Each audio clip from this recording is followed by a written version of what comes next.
Hey guys, so for this video I'll be doing an unboxing, review, and little chit chat for Gfriend's summer mini album, Sunny Summer. I don't know if Source Music is counting it as an official mini album or EP for like their discography, or if it's labeled as a special release. But since it's technically a mini album, in my opinion, I just see it as kind of like the next release, but who knows? I don't know how they're dealing with the numbering. So if you guys know anything about that, please tell me in the comments below, because I would like to know.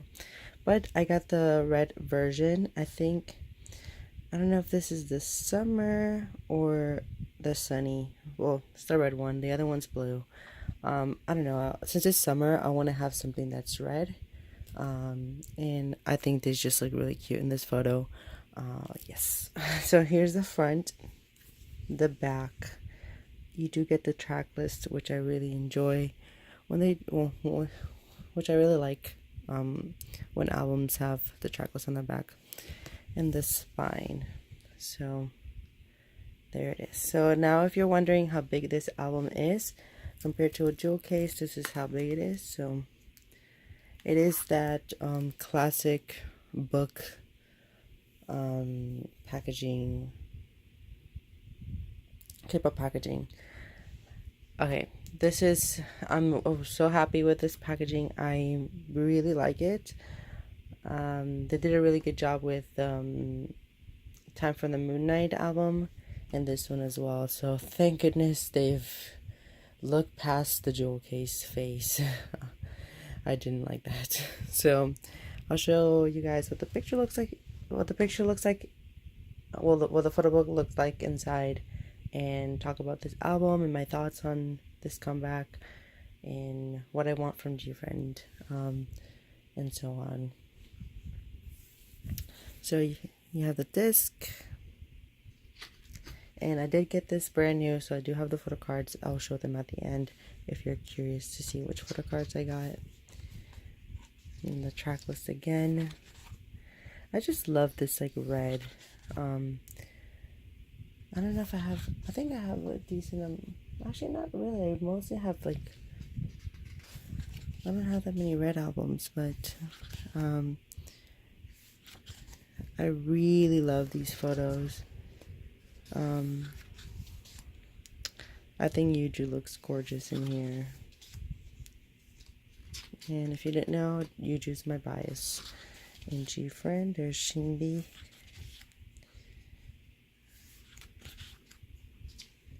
G. She's really been like getting prettier with every comeback. Sweet voice, Yuju. Soul leader and sexy Unha.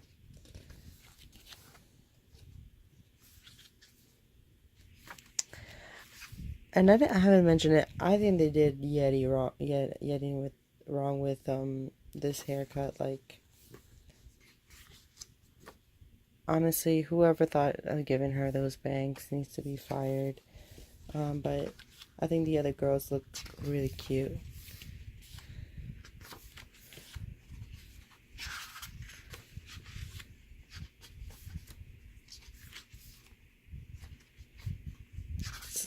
I think it's a weird concept change with this. They went up from all bright to like black. Here's the lyrics. I remember like got to write or something. It looks like handwriting. And a thanks to and then the photo card. Oh, here's the credits. And then the photo cards that I got. So here's what the back looks like. And as you can see, that's So-won. This is, I think, my second So-won card. I first got her in Snowflake. So I think I have all the members now. And I don't collect photo cards, but it's nice to at least have a photo card for every member. And I finally got Yuju, which was like my goal. And I have a group photo card too, so complete collection for having every member. So this was a surprise comeback for them. Let me think. I think they've come back every summer. I don't remember if Love Whisper was kind of late summer, but it's still a very summer song. So they kind of been coming back with every summer. So, which is good because usually summer releases they tend to chart until the end of the year, and even up to the next year. So it's like a trend in K-pop where summer songs are kind of like the songs that usually stick out the most throughout the year.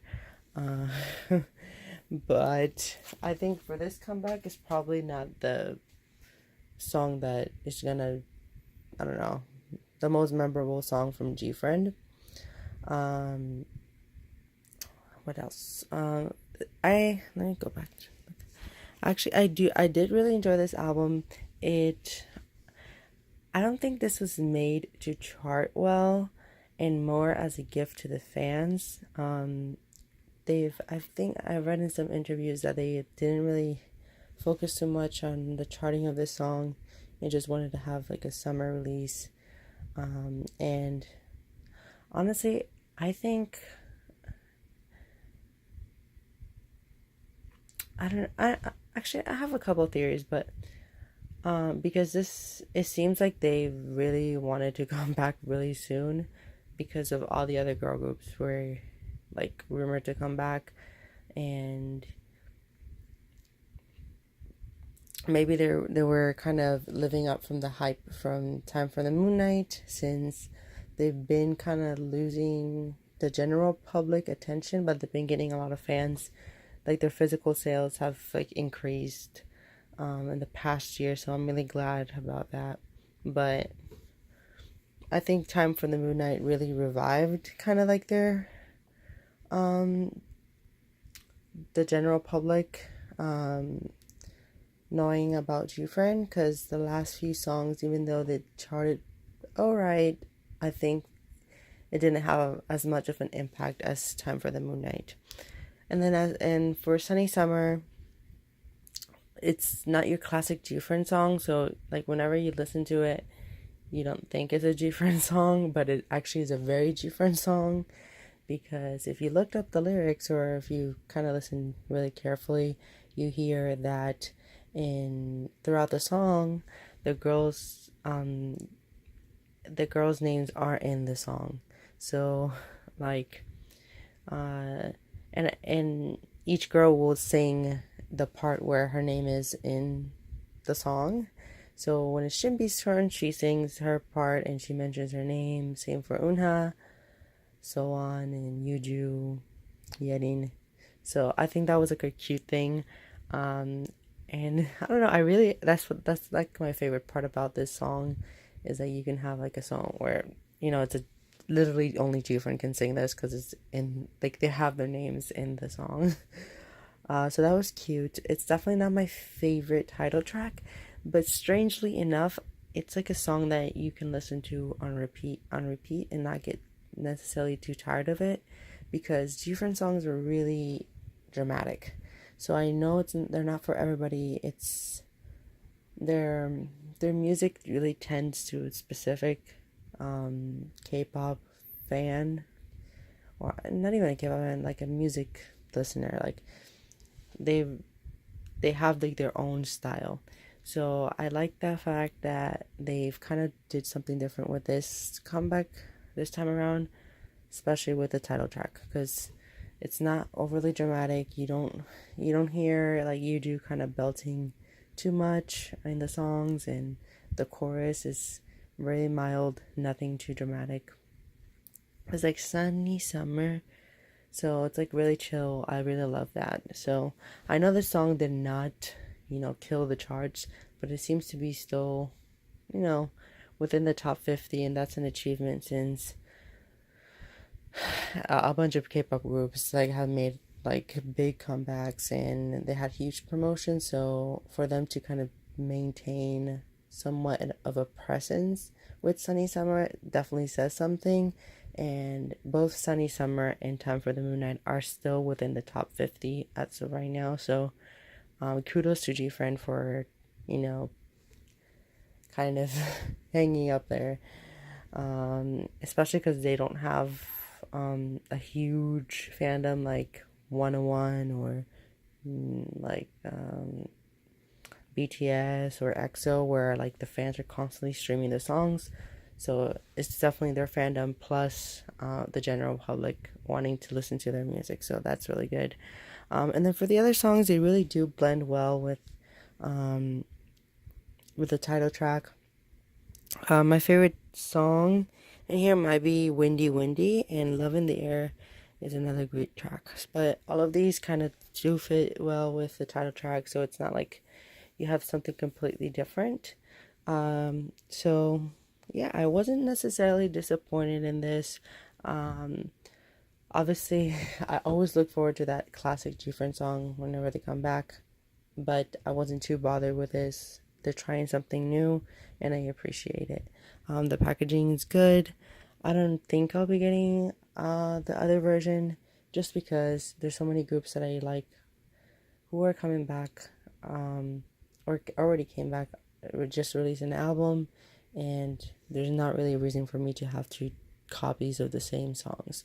And I don't know, I'm kind of curious to see whether or not they're gonna have another comeback, maybe in the winter, just to kind of keep up with like Blackpink and Twice, Mamamoo, and Red Velvet, because they're all well, Red Velvet was just kind of confirmed that they're coming back, and Blackpink is rumored to come back as well. So I don't know if kind of Source Music is trying to, you know, keep up with them. I would not be bothered if they didn't come back and they just waited till like early next year to release like a full-length album. But you never know. If anybody kind of knows anything about that, please comment down below. I do know that they're gonna release their first kind of original Japanese single with Time for the Moon Night. So at least they're not just doing a Japanese version of the song. Like they have an original song coming out in Japan. I'm really looking forward to listening to it. It's gonna come out in I think a month or 2 months. So that's why I'm kind of confused whether or not they're gonna have another comeback by the end of the year, because maybe they might have another single in Japan. But regardless, so far this year, Gfriend did what I wanted them to do. I've really, really, really enjoyed Time for the Moon Night. It's like, I think if it's not my favorite song of the year, it's within like the top 3. So they did it again for me. I just love their songs. I really, really do.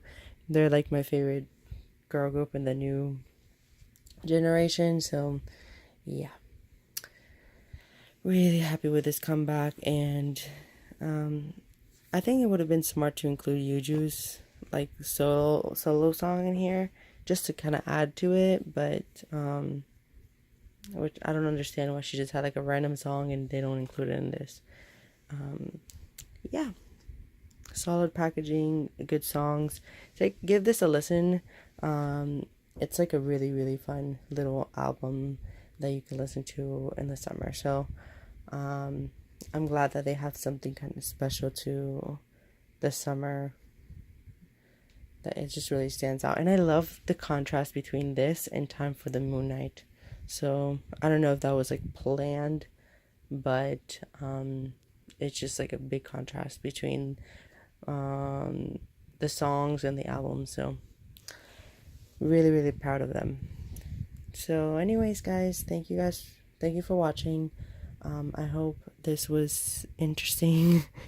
And then as for my collecting for Gfriend, I almost did buy their best stuff in Japan when I was in Japan, and I don't know, I kind of regret not getting it, but I'll just get it eventually, but it's like Japanese versions of songs that are already sung in Korean, so it's just kind of more for collection purposes. But I'm kind of waiting to see how they're gonna deal with Japan, and hopefully hopefully they do get a big following there, because I think their Japanese audience would enjoy the Gfriend sound. Like if it's more to, I feel like it appeals more to Japanese fans than Korean fans. But hopefully they don't like promote too much in Japan where they lose a lot of popularity that they kind of been trying to maintain in Korea. All right. Again, if anybody knows about any comeback plans, please hit me up in the comments below, because I'm always like, because there's very few groups that I follow that are the new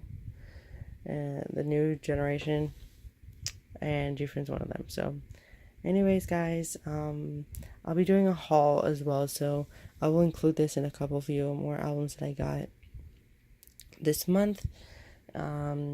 And yeah,